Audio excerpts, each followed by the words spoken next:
Loyalty, Miss Reyes. Ano ang ibig sabihin ng salitang iyan para sa'yo? Ang tanong ay tumama sa hangin na parang isang matalim na kutsilyo. Malamig. Tumpak. Walang paligoy-ligoy. Ito ang unang beses na nagsalita si Marco Valderrama sa loob ng 10 minuto, matapos niyang basahin ang bawat linya ng resume ni Aliana na para bang hinahanapan niya ito ng kasinungalingan. Para kay Ali, ang katahimikan kanina ay mas nakakakaba pa kaysa sa isang sigaw. Ngunit ang tanong na ito ang pinakakinatatakutan niya. Pinilit ni Ali na huwag gumalaw. Ang kanyang mga kamay ay magkadaop sa ibabaw ng kanyang kandungan, ngunit sa ilalim ng mesa, ang kanyang mga daliri ay mahigpit na nakakuyom. Naramdaman niya ang pagguhit ng kanyang mga kuko sa kanyang palad. Ang sakit ay nagsilbing paalala kung bakit siya naroroon. Para sa iyo ito, Itay. Ang opisina ay malawak at nagyelo sa lamig ng aircon, pero ramdam ni Ali ang butil ng pawis na namumuo sa kanyang noo. Ang lahat sa paligid ay sumisigaw ng kapangyarihan, mula sa malaking lamesa na gawa sa dark mahogany, hanggang sa mga glass walls na tanaw ang buong syudad ng Makati. At sa gitna ng lahat ng ito ay ang lalaking nasa harap niya. Si Marco Valderrama. Ang CEO. Ang target. Nakasuot ito ng isang perpektong plansadong itim na suit. Ang kanyang buhok ay maayos na nakagilid, at ang kanyang mga mata, madilim at walang emosyon, ay nakatitig sa kanya, hinihintay siyang masira. Huminga ng malalim si Ali, pinapakalma ang kumakabog niyang dibdib. Inihanda niya ang sarili para sa sandaling ito. Ilang gabi niya itong pinag-aralan. Sir, panimula niya, ang kanyang boses ay mas matatag kaysa sa inaasahan niya. Para po sa marami, ang loyalty ay pagsunod. Ang pagsang-ayon sa lahat ng gusto ng nakatataas. Tumigil siya saglit, hinahayaan ang mga salita na lumutang sa pagitan nila. Isang bahagyang pagtaas ng kilay lang ang naging reaksyon ni Marco. Pero para sa akin, sir, pagpapatuloy ni Ali, ang tunay na loyalty ay hindi sa isang tao lang. Ito ay sa vision ng isang company. Sa integridad nito. Kung minsan, ang pagiging loyal ay nangangahulugan ng pagsalungat sa isang desisyon kung alam mong makakasama ito sa pundasyon na pinaghirapan ng lahat. Ang tunay na loyalty ay ang protektahan ang pangalan at kinabukasan ng kumpanya kahit na kanino paman. Isang sagot na puno ng kabalintunaan. Isang pangako ng katapatan mula sa isang taong may daladalang pinakamalaking kasinungalingan. Ngunit sa mga mata ni Marco, nakita ni Ali ang isang bagay na hindi niya inaasahan. Isang kislap. Hindi paghanga kundi interes.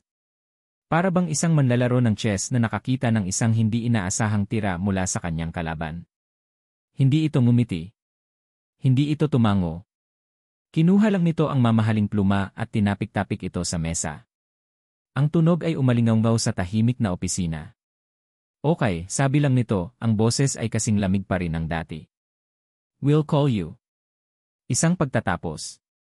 Isang pagtataboy. Tumayo si Ali, nanginginig ang mga tuhod ngunit pinilit niyang panatilihing tuwid ang kanyang likod. Thank you for your time, sir. Hindi na sumagot si Marco. Ang kanyang atensyon ay nasa mga papeles na ulit na parabang si Ali ay isa lamang anino na dumaan. Paglabas ni Ali sa opisina, doon lang niya naramdaman ang pagod. Ang bawat hakbang sa malawak at makintab na pasilyo ng Valderrama Holdings ay parang isang milya ang layo.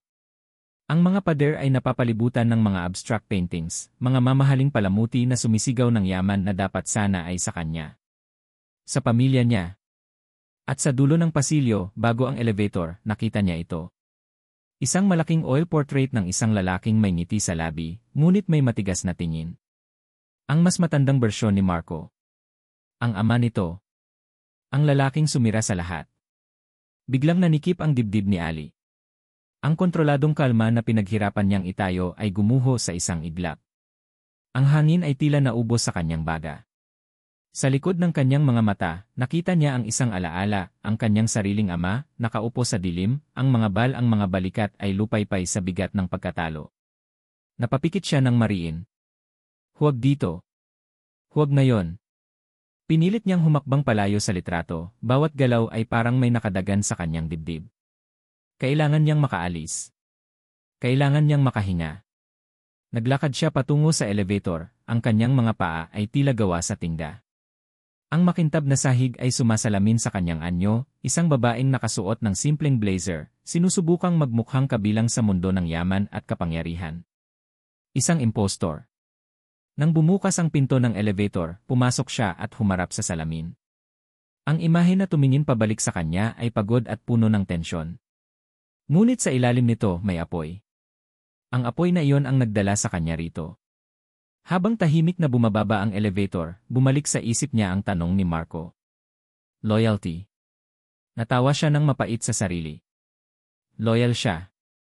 Ngunit ang katapatan niya ay hindi para kay Marco Valderrama. Ang katapatan niya ay para sa isang pangalan na matagal nang binura sa kasaysayan ng kumpanyang ito, Paraiso. Ang pangalan ng kanyang ama. Ang paglabas sa malamig na lobby ng Valderrama Holdings ay parang pagtawid sa ibang mundo. Mula sa tahimik at marangyang gusali, sumalubong sa kanya ang ingay at init ng hapon sa Maynila. Ang biyahe pa uwi ay isang malabong pagkakasunod-sunod ng mga jeep at usok. Nakarating siya sa kanyang maliit na kwartong inuupahan sa isang lumang gusali. Ang tanging ilaw ay mula sa iisang bombilya na nakasabit sa kisam. Ibang-iba sa ningning ng mga chandelier sa opisina ni Marco. Dito, walang nagpapanggap. Dito, siya lang si Aliana. Ibinagsak niya ang kanyang bag sa isang upuan at naupo sa gilid ng kanyang kama, pakiramdam ay uhaw na uhaw. Ang pakikipag-ugnayan kay Marco Valderrama, kahit sa loob lang ng maikling panahon, ay nagpahigop sa lahat ng lakas niya. Hinawakan niya ang isang maliit, kupas na litrato sa tabi ng kanyang unan.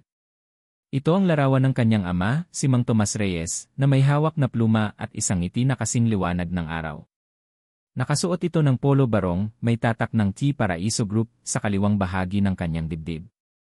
Ang litratong ito ang nagpapanatili sa kanya sa tuwing nanghihina ang kanyang loob. Itay, bulong niya, ang kanyang tinig ay halos hindi marinig. Nandito na po ako. Isang hakbang na lang. Ang kanyang ama ay isang henyo sa larangan ng pagbabrand at marketing, ang tunay na utak sa likod ng Paraiso Group. Ngunit ang kanyang katalinuhan ay hindi sapat upang ipagtanggol siya mula sa tuso at kasinungalingan. Sa isang iglap nawala ang lahat. Ang kanilang pamilya. Ang kanilang pangalan. Ang kanilang kinabukasan. At siya, ang nag-iisang tagapagmana, ay ipinaampon sa pamilya ng kanyang tiyahin, inilayo sa lahat ng koneksyon sa Paraiso. Binago ang pangalan. Binura ang nakaraan. Naramdaman ni Ali ang init na namumuo sa likod ng kanyang mga mata. Kinagat niya ang kanyang labi, pinigilan ang mga luha. Walang lugar para sa kahinaan ngayon. Hindi pa. Kinuha niya ang kanyang lumang cellphone. Hindi niya inasahan na may tatawag. Ang "We'll call you" ni Marco ay karaniwang paraan ng pagtanggi. Ngunit biglang umilaw ang screen. Isang notification mula sa email. Valderrama Holdings, Job Offer, Executive Assistant, Aliana Reyes. Nanlaki ang kanyang mga mata. Hindi siya makapaniwala. Para siyang pinagsamang tinamaan ng kidlat at binuhusan ng malamig na tubig. Ito na. Nangyari na. Binuksan niya ang email, ang kanyang mga kamay ay nanginginig. May kalakip itong kontrata at mga detalye. You start tomorrow at 8 lang, don't be late. Ang simpleng pangungusap na iyon ay umalingaw-ngaw sa kanyang isip. Ang laro ay nagsisimula na. Ito ang unang hakbang sa pagtupad ng kanyang sumpa, ang pagbawi sa kanyang ninakaw na pagkakakilanlan, at ang pagpapakita sa mga Valderrama kung sino nga ba si Aliana Reyes. Ngunit habang tinititigan niya ang pangalan ni Marco Valderrama sa ilalim ng email, may kakaiba siyang naramdaman. Isang bahagyang kirot sa kanyang dibdib. Sa kabila ng lahat ng galit at plano, may isang maliit na tinig sa kanyang kalooban na bumubulong, ito na ba talaga ang gusto mo? Napailing siya. Walang oras para sa pagdududa. Ang hustisya ay nasa abot kamay na. Ito ang dahilan kung bakit siya narito. Ang simula ng kanyang misyon. Bakit ko nga ba ito tinanggap? Ito ang tanong na paulit-ulit na bumubulong sa isip ni Marco Valderrama habang nakaupo siya sa kanyang leather chair, nakatingin sa walang laman na silya sa tapat ng kanyang desk. Ito ang silya na inokupa ni Aliana Reyes kahapon, ang silya na kung saan nagpakita ito ng kakaibang tapang at katalinuhan. Ang silya na ngayon ay para sa kanyang bagong executive assistant. Ayaw niya sa ideya ng pagkakaroon ng Sanay siyang mag-isa. Sanay siyang kontrolado ang lahat. Ngunit ang kanyang dating sekretarya, si Aling Susan, ay nagretiro na, at ang board ay mariing nagtutulak na kumuha siya ng kapalit. Sinabi nila na kailangan niya ng mas batang pananaw, mas bagong enerhiya. Bullshit. Ang kailangan lang niya ay tahimik at epektibong serbisyo. At sa dami ng aplikante, may kakaiba kay Aliana Reyes. Hindi ang resume nito na mukhang ordinaryo lang, walang masyadong credentials, para sa posisyon sa isang kumpanyang tulad ng Valderrama Holdings.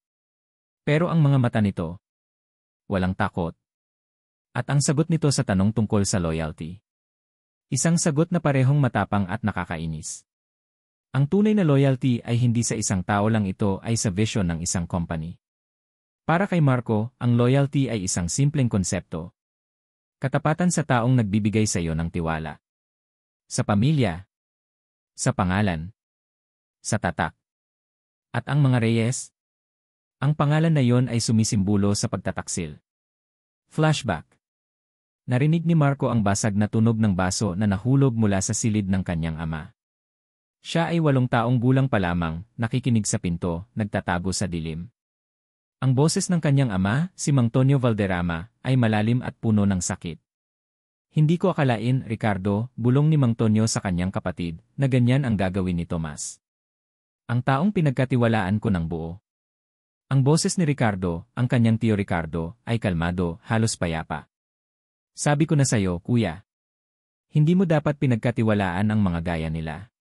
Ang pera nagpapalit ng pagkatao. Hindi naintindihan ni Batang Marco ang buong detalye. Hindi niya alam kung ano ang Si Paraiso Group o ang e-merger na kanilang pinag-uusapan. Ang alam lang niya, nakita niya ang ama niya na umiyak. Ang ama niya, na parang bato sa katatagan, ay bumagsak. Pagkatapos noon, unti-unting nanghina si Mang Tonyo hanggang sa maaga itong pumanaw. At sa bawat pagdaan ng taon, ang pangalan ng Reyes ay naging simbolo ng sakit, ng pagtataksil, ng pagkatalo. Kaya nga, kahit nakuha ni Ali ang posisyon, hindi siya kailanman magiging komportable kay Aliana Reyes. Iyan ang flashback. Kailangan niyang subukan ang babaeng ito. Isang pagsubok na magpapaliwanag kung bakit ito narito. Ikinasa niya ang kanyang pen at pinindot ang intercom. Enmel Reyes. Please come to my office. Sa loob ng ilang segundo, kumatok si Ali. Nakita ni Marco ang mga mata nito. Nagtatago pa rin ang mga emosyon, ngunit may kislap ng nerbiyos. Magaling. Good morning, sir, bati ni Ali, ang kanyang boses ay malinaw. Morning, Irma Reyes, tugon ni Marco, walang emosyon. May urgent task ako para sa'yo. Para itong isang trial run.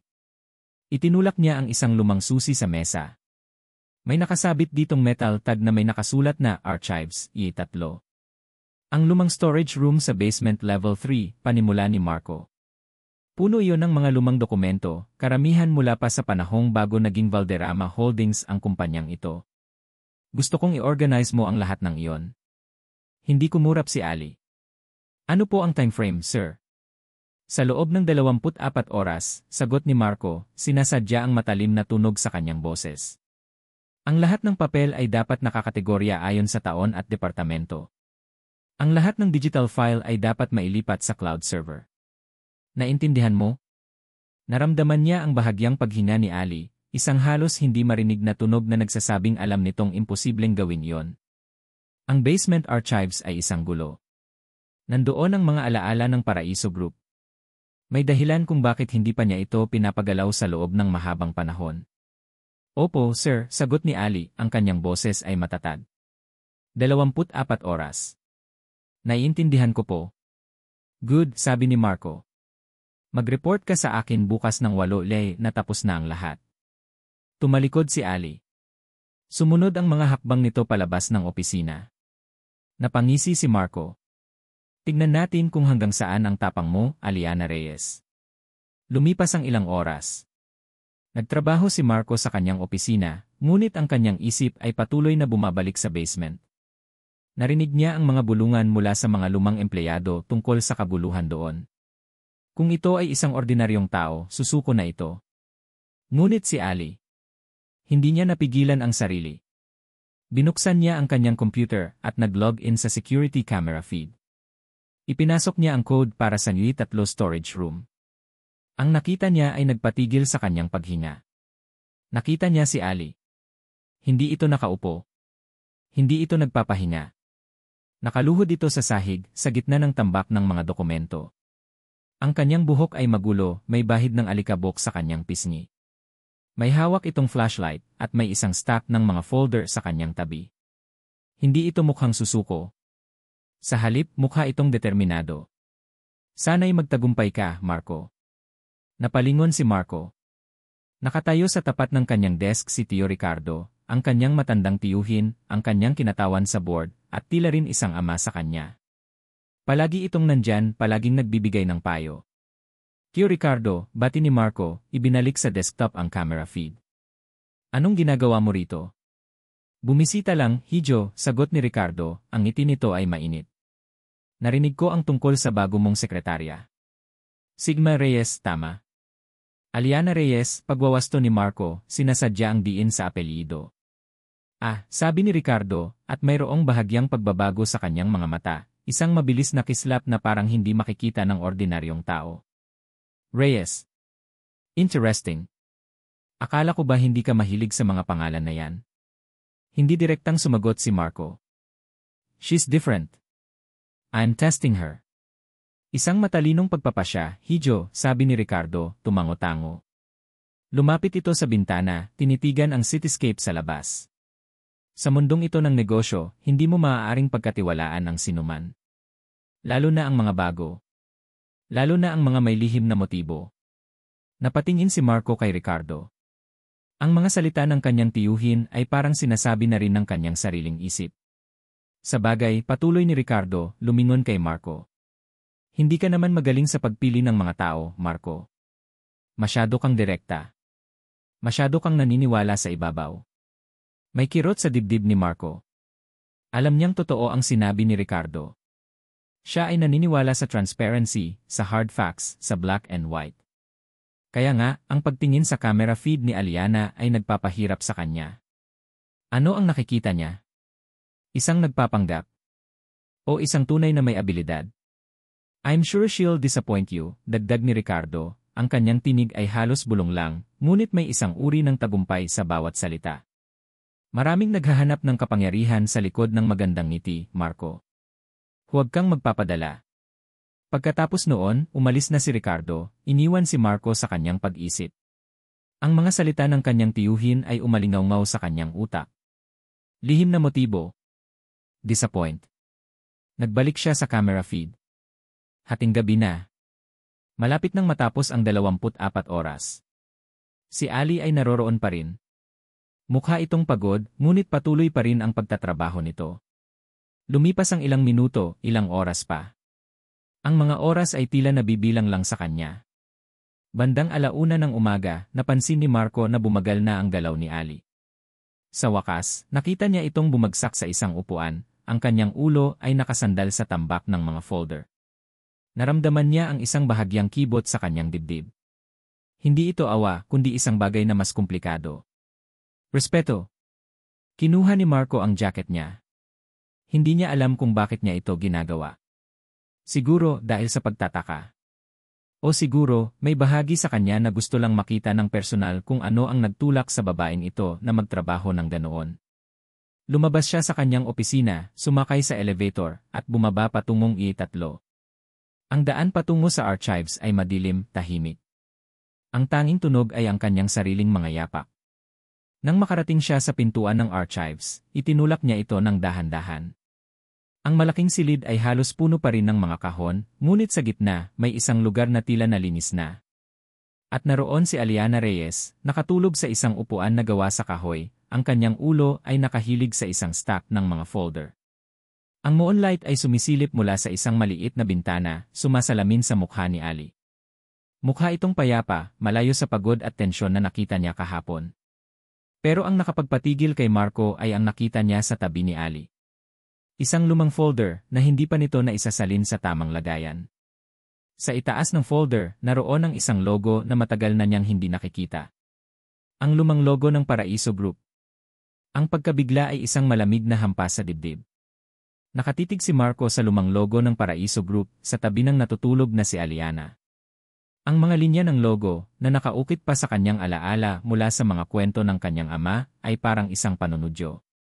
Ano ang ginagawa nito rito? Bakit ito nakalatag ng ganoon, sa tabi ng babaeng ito, sa loob ng storage room na puno ng alaala ng nakaraan? Tiningnan niya ang mukha ni Ali. Payapa. Walang bakas ng anumang masamang balak. Ngunit ang kanyang puso ay nagsasabi ng iba. Nag-alangan siya. Gusto niyang gisingin ito, itanong kung bakit naroon ang folder. Ngunit may pumigil sa kanya. Isang matinding pagod ang humawak kay Ali, kaya hindi nito naramdaman ang presensya ni Marco. Ang kanyang paghinga ay regular, at ang kanyang mga pilikmata ay mahaba at nakapikit. Para itong isang ordinaryong babae, hindi ang target niya. Tumingin si Marco sa paligid. Ang malaking bahagi ng silid ay naayos na. Ang mga kahon ay nakasalansan ng maayos. Ang mga folder ay nakalagay sa tamang kabinet, may label sa bawat isa. Isang imposibleng gawain, ngunit nagawa nito. Isang bahagyang paghanga ang sumilay sa puso ni Marco. Ayaw niya itong aminin. Ayaw niya itong pakawalan. Ngunit ang katotohanan ay naroon. Kung ano man ang motibo ng babaeng ito, hindi niya maipagkakaila ang dedikasyon nito. Dahan-dahan siyang lumapit, pinipilit na huwag gumawa ng ingay. Maingat niyang kinuha ang folder na may logo ng Paraiso Group. Bago niya pa ito mabuksan, nakita niya ang isa pang bagay na nakalagay sa ilalim ng braso ni Ali, isang maliit, kupas na notebook. Mukhang luma na rin. Ang notebook ay bahagyang bukas, at nakita ni Marco ang ilang handwritten notes at sketches. May nakasulat na "Iri" sa isang pahina, at sa ilalim nito, "Betrayal" at "Truth." Biglang nagising si Ali. Nagmulat ang mga mata nito. Natigilan siya nang makita si Marco, nakatayo sa kanyang harapan, hawak ang folder at ang notebook. Ang kanyang mga mata ay nanlaki sa gulat, at ang kanyang mukha ay biglang namutla. "Sir," bulong niya, ang kanyang tinig ay antok at puno ng takot. Mabilis na ibinalik ni Marco ang folder at ang notebook sa tabi ni Ali. Parang may pumigil sa kanyang kamay. Hindi niya alam kung bakit. "Natutulog ka," sabi lang niya, ang kanyang boses ay malamig, tinatago ang anumang bakas ng pagtataka o interes. Napaupo si Ali, mabilis na inayos ang kanyang sarili. Lumikha siya ng distansya sa pagitan nila. "Pasensya na po, sir. Hindi ko po namalayan. Tapos na po ang halos lahat. Nag-digitalize na rin po ako ng mga importanteng dokumento." Tumingin si Marco sa paligid. Hindi nito kailangan ang digital files. Ang misyon ay hindi talaga para sa mga file na yon. "Good," sabi ni Marco. "Gisingin mo ako sa office kung tapos ka na. Walang kaswal na oras dito." Tumango si Ali, ang kanyang tingin ay nakatuon sa sahig. Ramdam ni Marco ang tensyon nito. Alam nito na may nakita siya. Tumalikod si Marco at lumabas ng archives. Habang naglalakad pabalik sa elevator, ang mga salita ni Tio Ricardo ay umalinggaw sa kanyang isip, lihim na motibo. Ngunit sa pagkakataong ito, hindi niya sigurado kung kaninong motibo ang tinutukoy. Ang folder. Ang notebook. Ang mga tanong. Nang makarating siya sa kanyang opisina, dumiretso siya sa desk at binuksan ang laptop. Pinanood niya ang camera feed. Nakita niya si Ali, pinulot ang folder at ang notebook, at maingat na inilagay ang mga ito sa kanyang bag bago ipinagpatuloy ang pag-aayos. May isang bahagi kay Marco na gusto itong malaman, ang iba naman ay ayaw. Kinaumagahan, si Ali ay naroroon na sa opisina bago pa man dumating si Marco. Ang kanyang desk ay malinis at organisado. Isang stack ng mga folder ang nakalagay ng maayos, at isang digital report ang nasa kanyang screen. "Good morning, sir," bati ni Ali, ang kanyang tinig ay sariwa at walang bakas ng pagod. Para bang hindi ito gumugol ng halos buong gabi sa archives. Inangat ni Marco ang isang kilay. "Tapos na?" "Opo, sir. Heto po ang listahan ng mga dokumento na na-digitalize ko na.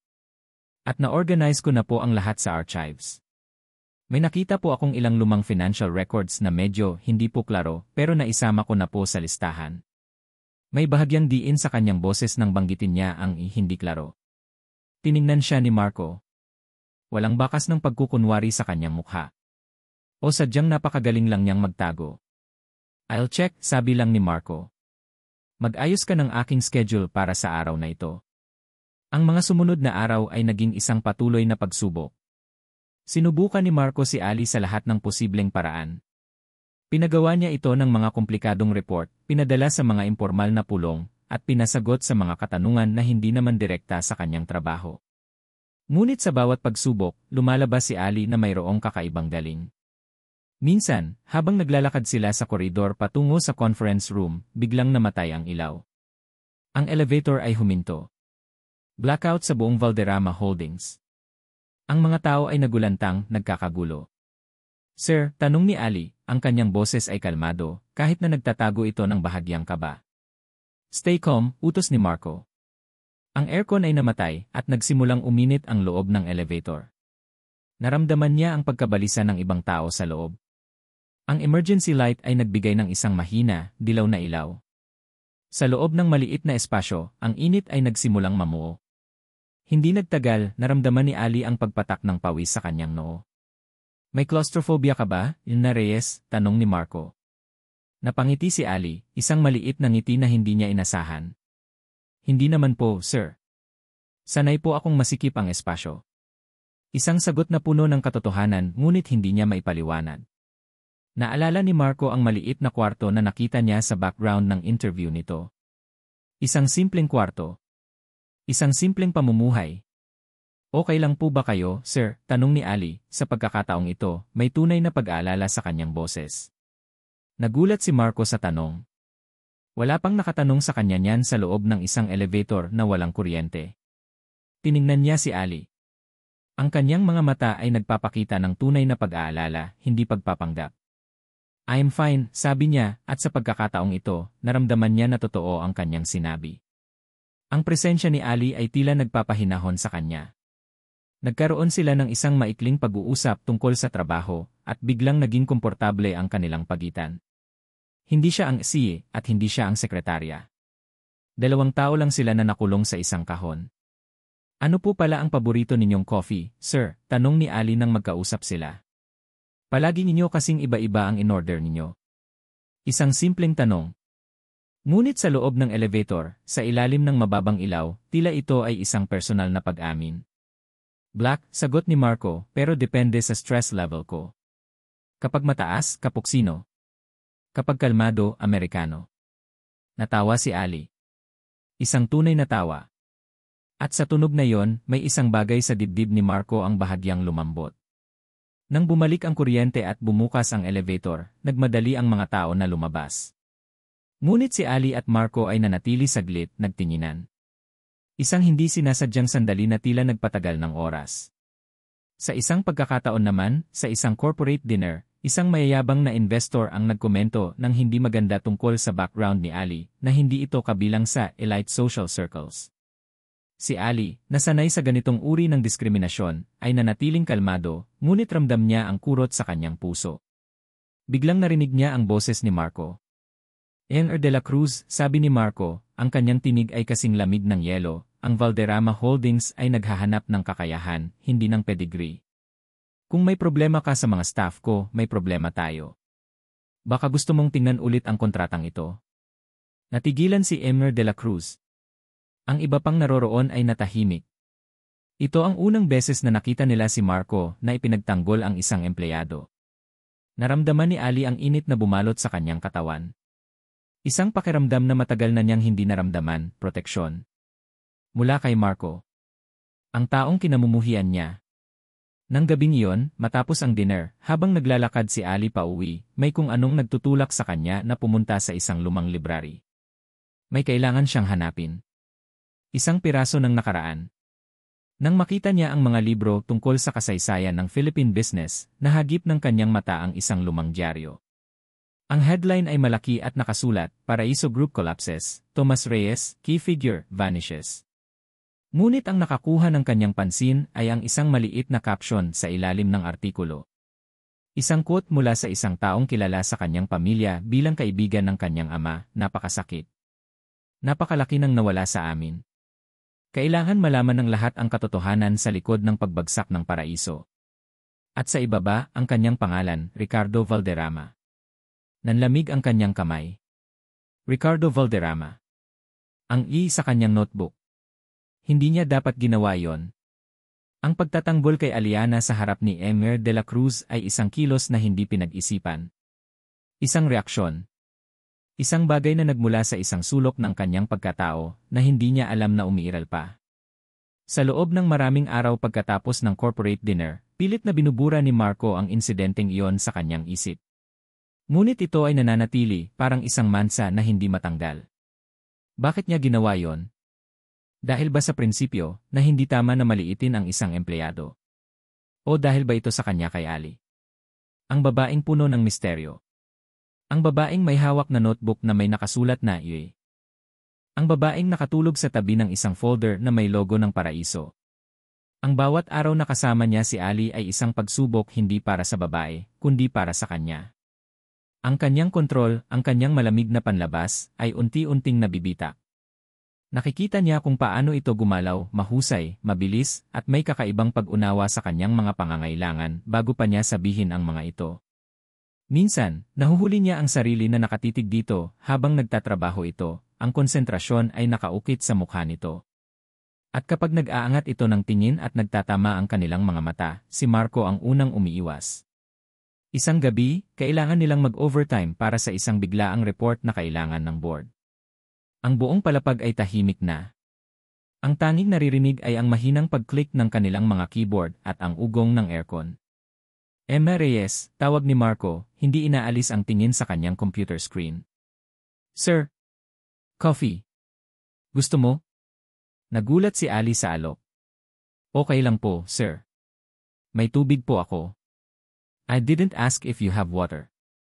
I asked if you want coffee, sabi ni Marco, ang kanyang tono ay hindi utos, kundi isang bagay na mas malambot. Tumahimik si Ali sandali. Sige po, sir. Salamat po. Tumawag si Marco sa 24-hour coffee shop sa ibaba. Pagkatapos ng ilang minuto, dumating ang delivery. 2 tasa ng kape. Inilagay niya ang isa sa desk ni Ali. Cappuccino. Paano niyo po nalaman? Tanong ni Ali, nakatingin sa tasa. Sinabi mo sa elevator, sagot ni Marco, bumalik sa kanyang upuan. Isang ngiti ang sumilay sa labi ni Ali. Isang maliit, pribadong ngiti na para lang sa kanya. At sa sandaling iyon, naramdaman ni Marco na ang depensa na itinatayo niya sa paligid ng kanyang puso ay muling nabawasan. Ano ang kwento mo, Emma Reyes? Tanong ni Marco, hindi niya alam kung saan nanggaling ang tanong. Saan ka lumaki? Nag-aalangan si Ali. Sa probinsya po, sir. Simpleng buhay lang. Ang mga magulang ko po maaga po silang nawala. Tiyahin ko po ang nag-alaga sa akin. Isang sagot na ligtas. Isang sagot na may bahid ng katotohanan ngunit kulang sa detalye. Isang sagot na idinisenyo para hindi magtanong pa. I see, sabi ni Marco. Hindi niya pinilit. Sa halip, siya ang nagsalita. Ang ama ko, mahal na mahal niya ang kumpanyang ito. Para sa kanya, hindi lang ito negosyo. Ito ang kanyang buhay. Ang kanyang legacy. Hindi niya alam kung bakit niya sinabi yon. Ngunit sa tahimik na gabi, sa gitna ng walang laman na opisina, naramdaman niya ang pangangailangan na magbahagi ng isang piraso ng kanyang sarili. Nakinig lang si Ali, ang kanyang mga mata ay nakatutok sa kanya. Mayroong isang bagay sa kanyang tingin, isang halo ng pag-unawa at kalungkutan na hindi maintindihan ni Marco. Kinabukasan, isang Sabado, hindi mapakali si Marco. Ang mga alaala ng kanyang ama, na pinalitaw ng pag-uusap nila ni Ali, ay bumabagabag sa kanya. Nagpasya siyang gawin ang isang bagay na matagal na niyang ipinagpapaliban. Ang linisin ang lumang opisina ng kanyang ama. Ang opisina ay nasa dulo ng isang pasilyo na bihirang daanan. Sa loob ng maraming taon, ito ay nanatiling sarado, isang dambana sa isang nakaraan na parehong masakit at maluwalhati. Pagbukas niya ng pinto, isang amoy ng alikabok at lumang papel ang sumalubong sa kanya. Ang lahat ay nasa ayos pa rin kung paano ito iniwan ng kanyang ama. Ang mga libro sa estante.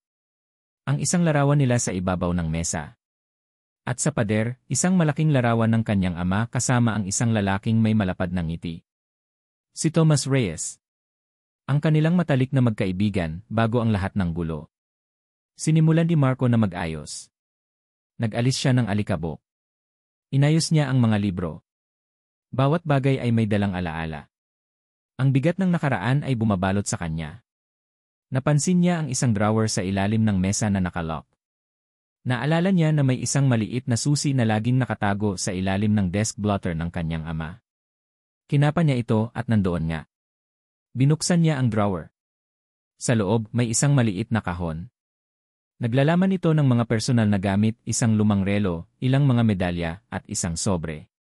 Ang sobre ay selyado pa, ngunit may nakasulat sa labas, para sa aking abogado. Huwag ipadala. Ang kanyang puso ay nagsimulang kumabog ng mabilis. Bakit hindi ito ipinadala? Dahan-dahan niyang binuksan ang sobre. Sa loob may isang sulat kamay. Ang pamilyar na sulat ng kanyang ama. Sinimulan niyang basahin. Mahal kong Atty. Santos. Patawad kung ngayon lang ako sumusulat.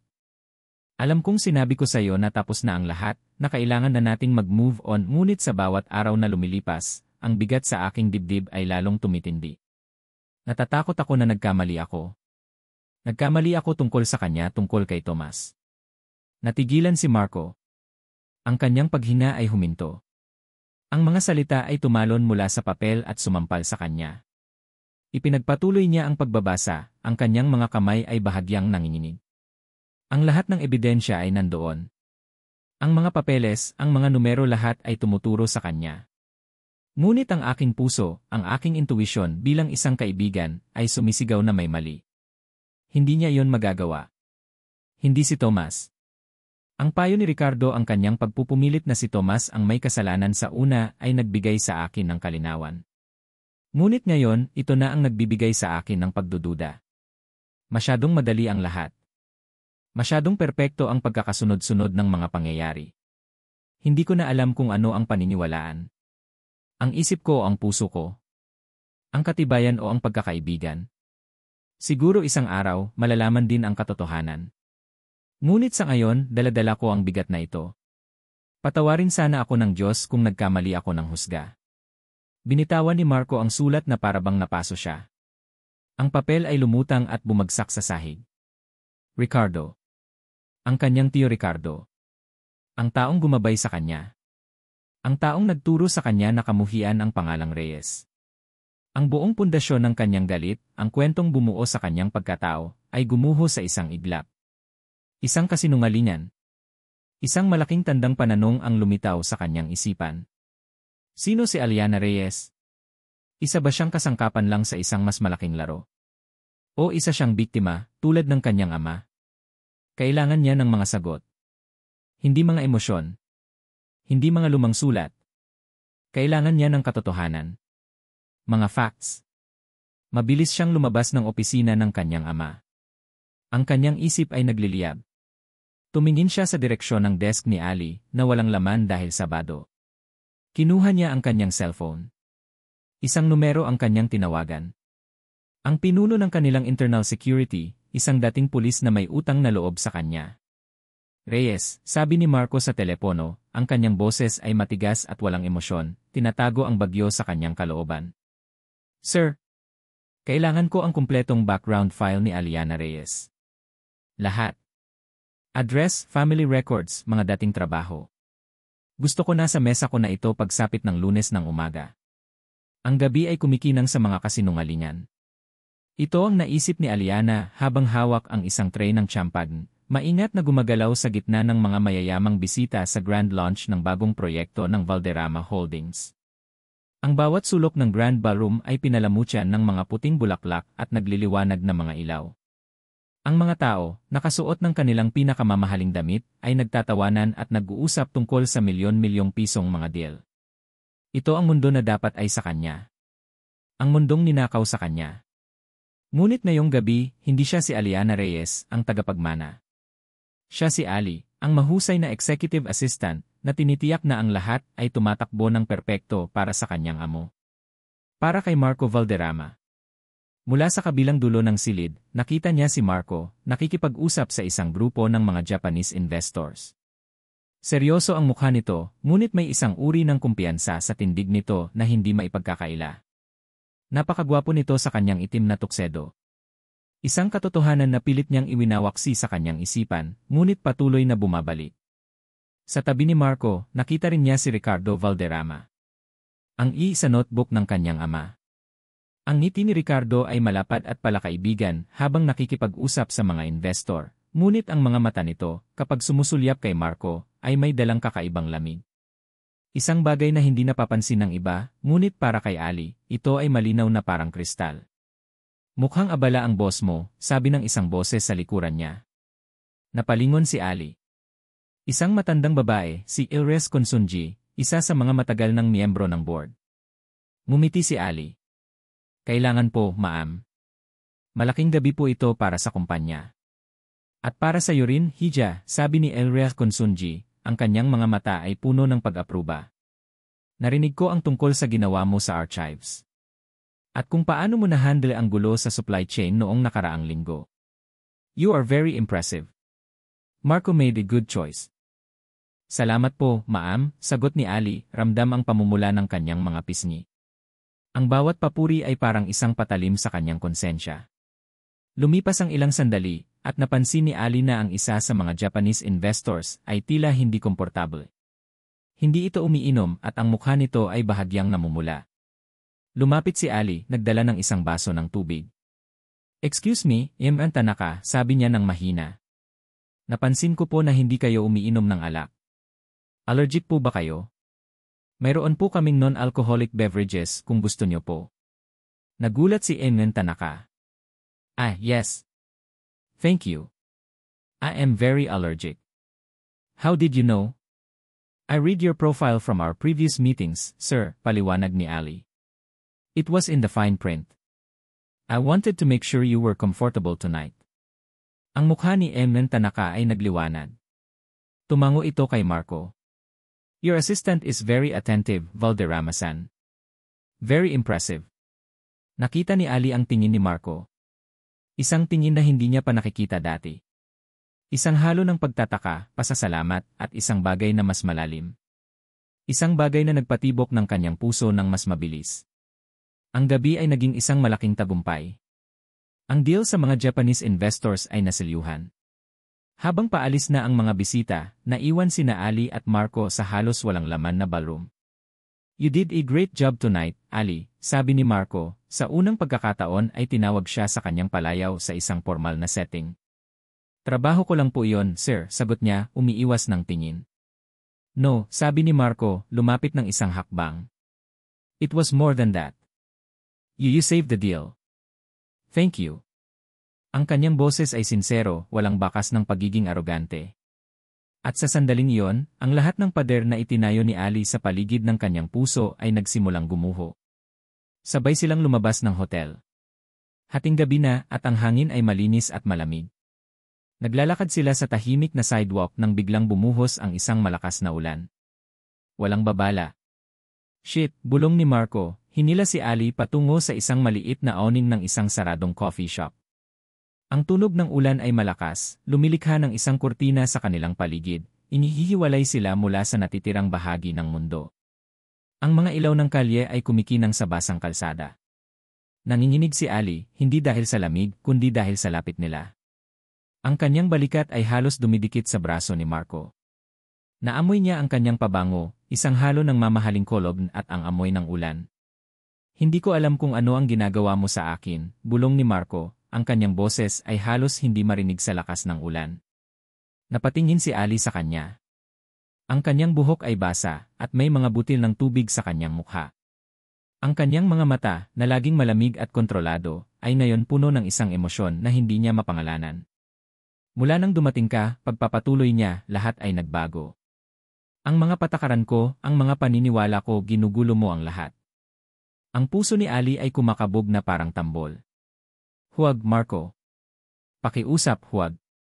Hindi ko na alam kung sino ang paniniwalaan ko. Ang nakaraan o ang nakikita ko ngayon sa harap ko. Lumapit pa siya. Ang kanyang kamay ay dahan-dahang humawak sa pisngi ni Ali. Ang kanyang balat ay mainit sa kabila ng lamig ng gabi. Ali. At pagkatapos, hinalikan niya siya. Ang una niyang reaksyon ay pagkabigla.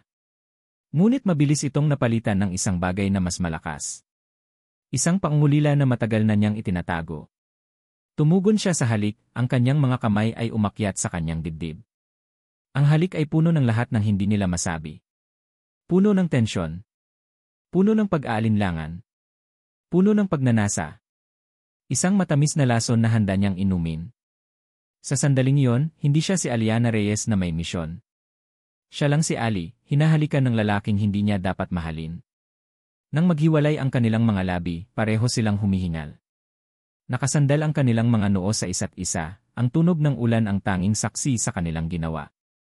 Ngunit ang kasalanan ay isang malamig na kamay na humigpit sa kanyang puso. Ano ang ginawa niya? Ipinagkanulo niya ang kanyang ama.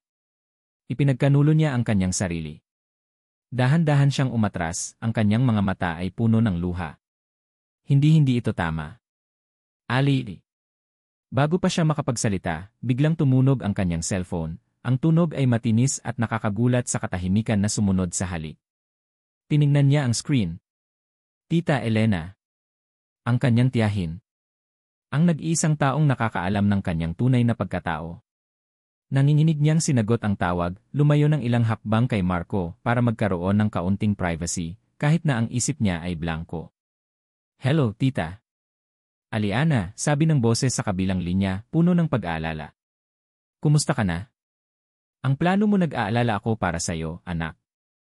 Hanggang kailan mo ito itatago? Napapikit si Ali.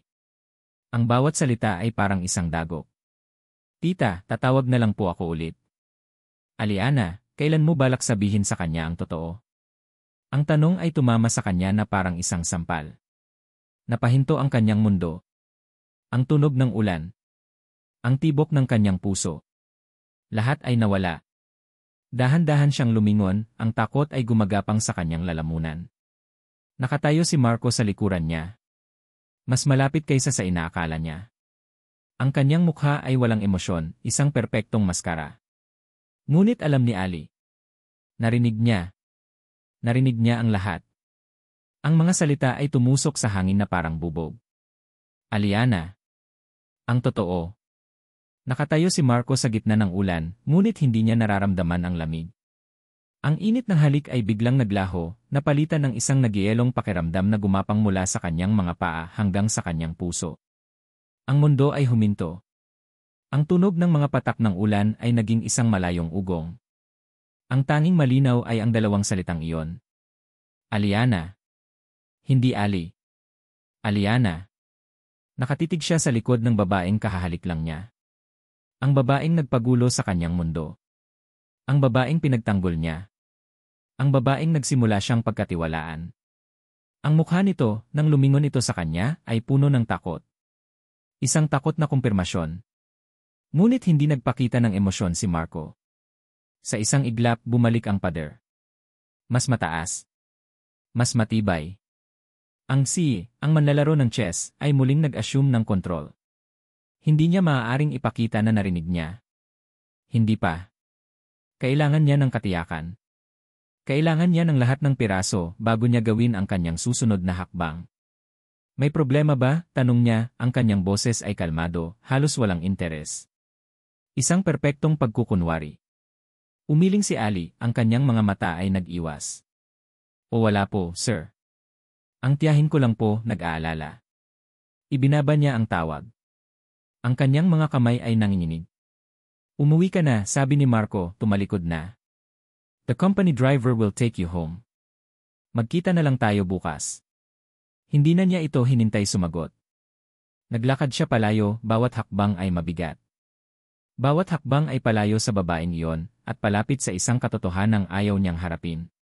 Pagpasok niya sa kanyang kotse, ang amoy ng leather at ang katahimikan ay tila nakakasakal. Ibinagsak niya ang kanyang ulo sa manibela.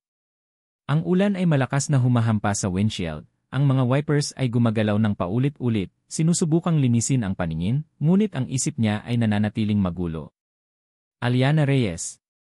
Ang pangalan ay umalingaw-ngaw sa kanyang isipan. Ang sulat ng kanyang ama. Ang notebook sa archives na may nakasulat na Yue. Ang mga babala ng kanyang Tio Ricardo. Ang lahat ng ito ay umiikot, nagbabanggaan, bumubuo ng isang nakakatakot na larawan.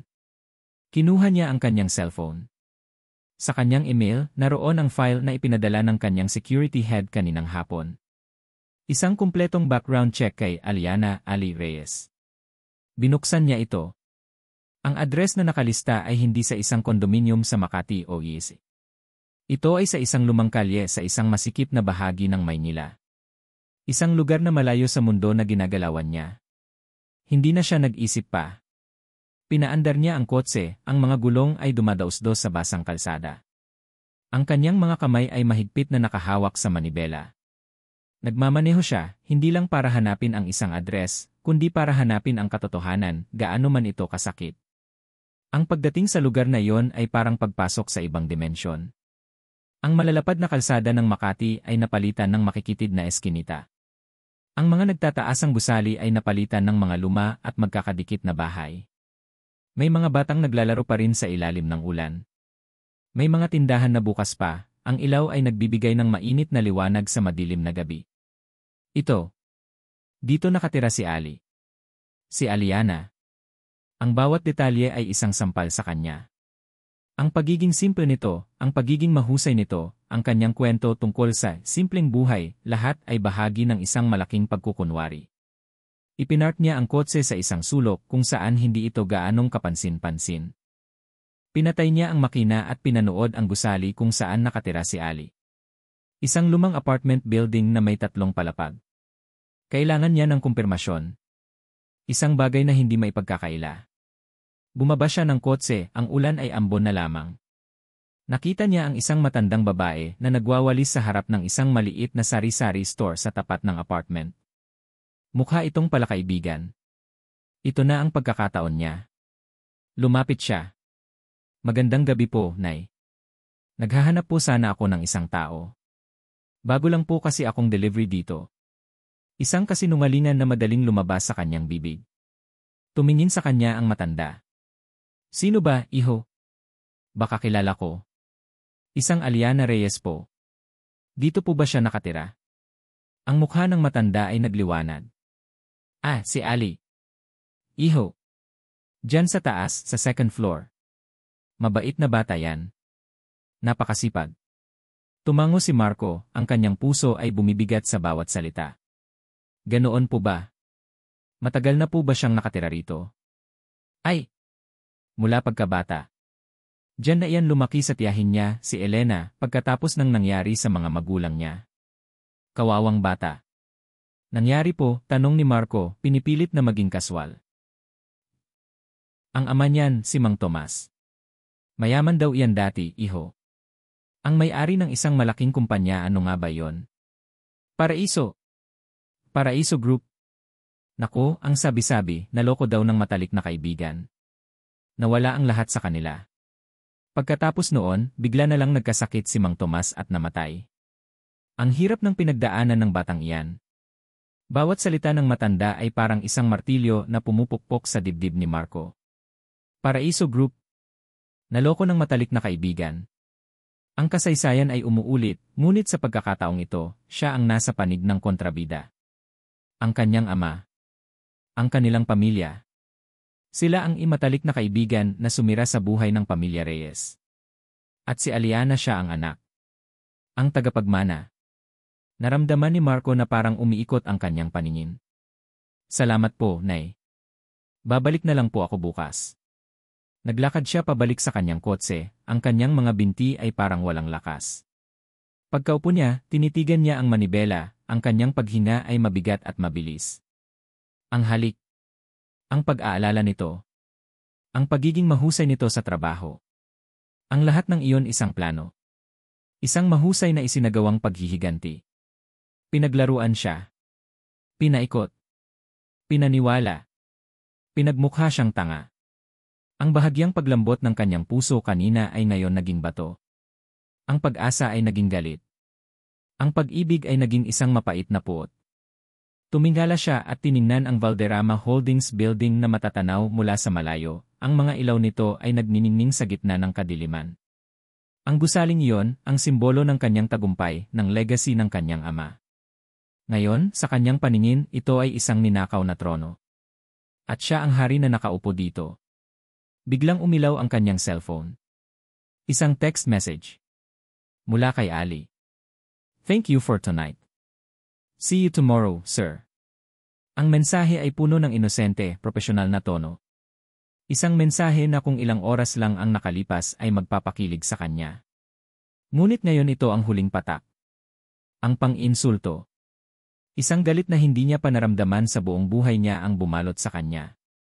Hinigpitan niya ang hawak sa cellphone. Ang kanyang mga daliri ay namuti sa diin. Isang tunog ng pagkabiyak ang narinig niya. Ang screen ng kanyang mamahaling telepono ay nagkaroon ng lamat. Hindi niya inalis ang tingin sa mensahe. Ang kanyang mga mata ay nagliliyab sa isang malamig, mapanganib na apoy. Okay, Aliana Reyes. Gusto mo ng laro? Maglaro tayo. Ang paggising ni Aliana kinaumagahan ay may kasamang ngiti. Kahit na ang gabi ay natapos sa isang nakakabahalang tawag sa telepono, ang alaala na nangingibabaw sa kanyang isipan ay ang halik. Ang init ng mga labi ni Marco. Ang paraan ng paghawak nito sa kanyang pisngi. Ang bigat ng kanyang mga salita, hindi ko na alam kung sino ang paniniwalaan ko. Ang nakaraan o ang nakikita ko ngayon sa harap ko. May pag-asa. Pinili niyang kumapit sa pag-asang iyon. Siguro, hindi nito narinig ang tawag. Siguro, ang bigla nitong paglamig ay dahil lang sa pagkabigla. Siguro, tulad niya, naguguluhan din ito. Nag-ayos siya ng may extra effort. Pinili niya ang kanyang paboritong damit, isang simpleng navy blue dress na nagpapatingkad sa kanyang kutis. Naglagay siya ng kaunting makeup. Habang tinitingnan niya ang sarili sa salamin, isang maliit na tinig sa kanyang isipan ang nagtatanong kung para kanino siya nagpapaganda. Pilit niya itong isinantabi. Pagdating niya sa Valderrama Holdings, may magaan na pakiramdam sa kanyang mga hakbang. Ang bawat bati ng ni "Good morning, Ali" mula sa mga gwardiya at kapwa-empleyado ay tila mas masaya kaysa dati. Isang sikreto ang nakatago sa kanyang puso, isang sikretong nagbibigay sa kanya ng kakaibang kislap. At pagkatapos nakita niya siya. Si Marco ay naglalakad sa mahabang pasilyo, patungo sa kanyang direksyon. Ang puso ni Ali ay tumalon. Heto na. Ang sandali ng katotohanan. Ngumiti siya, isang maliit na ngiti na para lang sa kanilang dalawa. Naghanda siyang batiin ito. Ngunit dumaan lang si Marco. Hindi lang ito dumaan. Tumingin ito sa direksyon niya, ngunit ang mga mata nito ay blanko, walang laman, na para bang tumitingin ito sa isang pader. Nilagpasan siya nito na parang hindi siya nag-i-exist. Walang tango. Walang ngiti. Walang kahit anong pagkilala. Para siyang binuhusan ng nagyelong tubig. Ang ngiti sa kanyang mga labi ay nanigas. Nanatili siyang nakatayo sa gitna ng pasilyo, pinapanood ang tuwid na likod ni Marco na papalayo, hanggang sa pumasok ito sa opisina nito at isinara ang pinto ng may bahagyang kalabog. Okay lang iyan, Ali, sabi niya sa sarili. Busy lang siya. Maraming iniisip. Ngunit ang pag-asang kumikinang kanina ay nagsimulang kumupas. Pagpasok niya sa kanyang desk, ang unang utos na natanggap niya sa intercom ay para ihanda ang report para sa morning meeting. Walang ni "good morning". Walang kahit ano. Tanging ang malamig at businesslike na tono. Ang meeting ay isang bangungot. Nakatayo si Ali sa tabi ng projector, handang ipresenta ang mga detalye ng matagumpay na deal sa mga Japanese investors. Ito dapat ang kanyang tagumpay. Ang kanilang tagumpay. Page 5, Lina Reyes, sabi ni Marco, ang kanyang boses ay pumuno sa tahimik na conference room. Nakaupo sa dulo ng mesa si Ricardo, ang mga mata nito ay nagmamasid. Ang mga financial projections. Yes, sir, sagot ni Ali, itinuro ang graph sa screen. Sloppy, sabi ni Marco, ang salita ay matalim at malinaw. Natigilan si Ali. Po, sir. Sabi ko, sloppy ang gawa mo, ulit ni Marco, mas malakas ngayon, tinitiyak na maririnig ng lahat ng nasa silid. Ang source data na ginamit mo ay incomplete. Hindi ito sumasalamin sa totoong potential ng market. Did you even double-check this? Ang dugo ay umakyat sa mukha ni Ali. Alam niyang perpekto ang report. Gabi-gabi niya itong pinag-aralan. Sir, I checked the source data twice. It's from the approved. I don't want excuses, putol ni Marco, ang kanyang mga mata ay parang yelo. I want results. Competence. Ang isang maliit na pagkakamali na tulad nito ay maaaring magdulot sa atin ng milyon-milyon. Fix it now. Ang kahihiyan ay kumalat sa kanyang buong katawan. Naramdaman niya ang mga titig ng lahat ng executive. Ang ilan ay may halong awa. Ang iba may halong pagmamaliit. Nakita niya si Tio Ricardo na bahagyang umiling, na parang nagsasabing kawawa ka naman. Hindi na siya nakapagsalita. Tumango na lang siya at bumalik sa kanyang upuan, ang kanyang mga pisngi ay nag-aapoy. Ang lalaking humalik sa kanya kagabi, ang lalaking nagtanggol sa kanya, ay siya ngayong nagpapahiya sa kanya sa harap ng lahat. Pagkatapos ng meeting, inaasahan niyang ipapatawag siya para ayusin ang pagkakamali sa report. Ngunit hindi. Sa halip, ang utos na dumating sa kanya ay mas masahol pa. Emna Reyes, sabi ni Marco sa intercom, ang mga dokumento sa archives, kailangan mong i-refile lahat. Ila alphabetical order this time. Not ila year. Napatulala si Ali. Iyon ang mga dokumento na inayos na niya.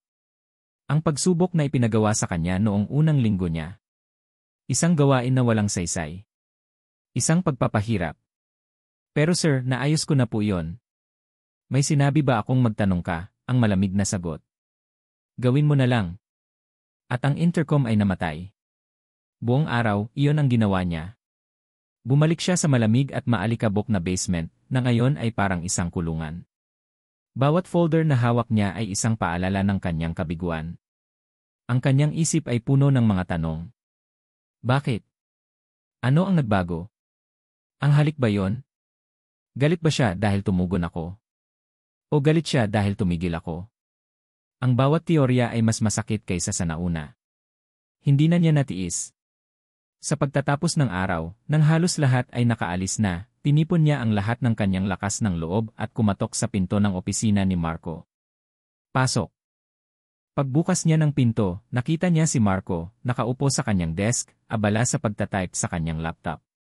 Hindi man lang ito nag-angat ng tingin. Sir, panimula ni Ali, ang kanyang boses ay nanginginig. Pwede po ba tayong mag-usap? Nagpatuloy lang sa pagtatype si Marco. Ang tunog ng mga daliri nito sa keyboard ang tanging ingay sa silid.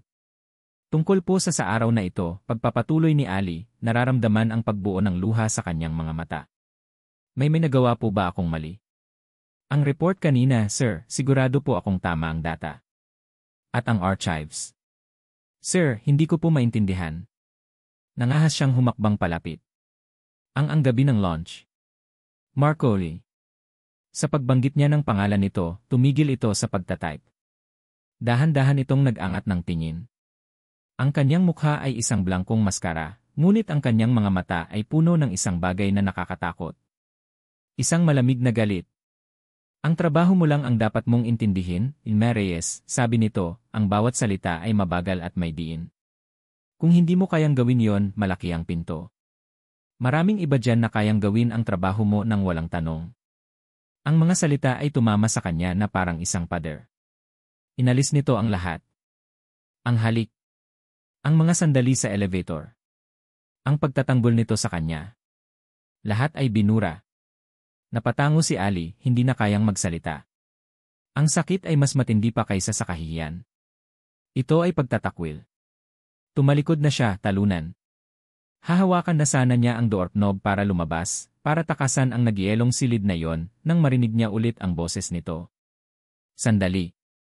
Huminto siya, ngunit hindi lumingon. May isa pa. Dahan-dahan siyang humarap. Ang pag-asa ay isang hangal na ibon na ayaw mamatay. Nakatayo na si Marco. May isang manipis na folder sa kanyang kamay. Ang personal file niya. Dahan-dahan itong lumakad patungo sa kanyang desk at inilapag ito sa ibabaw. Pagkatapos, itinulak niya ito papunta sa kanya. Ipaliwanag mo ito, Ilma Reyes. Ang kanyang tingin ay matalim. Ang kanyang boses ay bumaba sa isang mapanganib na bulong. O dapat ko bang sabihin? Enda Aliana Reyes? Ang pangalan. Tumama ito sa hangin na parang isang putok ng baril. Aliana Reyes. Ang bawat hibla ng kalamnan sa katawan ni Ali ay nanigas. Ang hangin ay tila naubos sa silid. Ang tanging naririnig niya ay ang malakas na pagkabog ng sarili niyang puso, isang nakakabinging ritmo ng takot at pagkatalo. Nahuli na siya. Tapos na ang laro. Nakatitig siya sa folder na nasa ibabaw ng mesa. Ang kanyang personal file. Ang kanyang kasinungalingan, nakalimbag sa itim at puti. Pagkatapos, tumingin siya kay Marco. Ang lalaking kaharap niya ngayon ay hindi ang lalaking humalik sa kanya sa ilalim ng ulan. Hindi rin ito ang si na nagpahirap sa kanya buong araw. Ito ay isang estranghero. Ang kanyang mga mata, na minsan niyang nakitaan ng kislap, ay ngayon puno ng isang malalim at mapait na puot. Isang galit na nagmumula sa isang sugat na mas malalim pa sa pride. Isang sugat na siya ang may gawa. Hindi ko alam ang sinasabi mo, bulong ni Ali, ang kanyang boses ay mahina. Isang huling, desperadong pagtatangka. Isang tawa ang kumawala sa mga labi ni Marco. Hindi ito isang masayang tawa. Ito ay isang tunog na puno ng pangungutya at sakit. Huwag na tayong maglokohan pa, Aliana, sabi niya, ang pagbigkas niya sa kanyang tunay na pangalan ay parang isang sumpa. Napakagaling mo. Aaminin ko. Ang galing ng iyong pag-arte. Ang inosenteng probinsyana na nagsusumikap sa syudad. Ang mahusay na empleyado na may malasakit sa kumpanya. At ang babaeng nagpapanggap na may nararamdaman. Bawat salita ay isang saksak. Mas masakit dahil alam niyang may bahid ito ng katotohanan. Hindi, pakiusap ni Ali, umiling. Ang mga luha ay nagsimula ng bumagsak mula sa kanyang mga mata.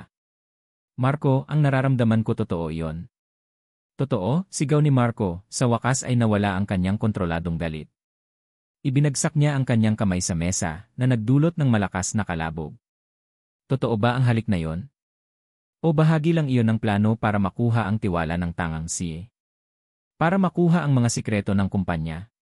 Sabihin mo sa akin, Aliana. Gaano kalayo ang kaya mong gawin para sa paghihiganti mo? Lumapit siya sa kanya, ang kanyang presensya ay nakakasakal. Nakulong siya sa pagitan ng mesa at nang nag-aapoy na galit ni Marco. Hindi ganoon, sigaw ni Ali pabalik, ang kanyang boses ay basag. May plano ako. Nagsinungaling ako para makapasok dito. Dahil linakaw ng pamilya mo ang lahat sa amin. Ninakaw niyo ang kumpanya ng ama ko, ang buhay niya, ang kinabukasan ko. Ang kanyang pag-amin ay lumabas na parang isang pagsabog. Ang lahat ng sakit at galit na itinago niya sa loob ng maraming taon. Ninakaw, ulit ni Marco, ang kanyang mukha ay isang pulgada na lang ang layo sa kanya. Ang ama mo ang traidor. Siya ang sumira sa tiwala ng sarili niyang kaibigan. Siya ang dahilan kung bakit maagang namatay ang ama ko. Dalawang magkasalungat na kwento.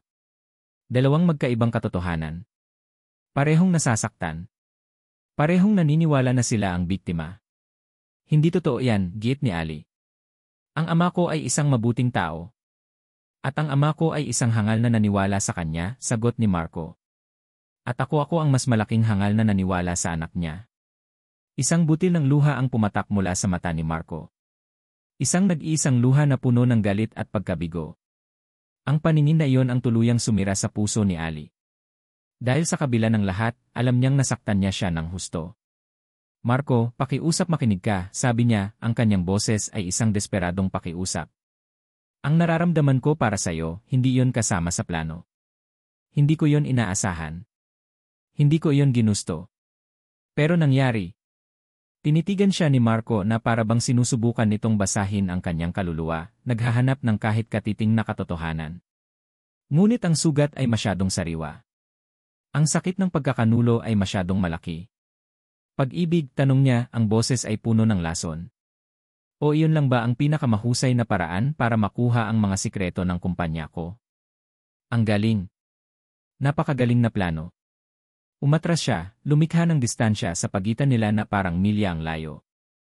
Pinindot niya ang intercom sa kanyang mesa. Security. Pumunta kayo sa opisina ko. Ngayon din ni. Nanlamig si Ali. Marco, huwag di.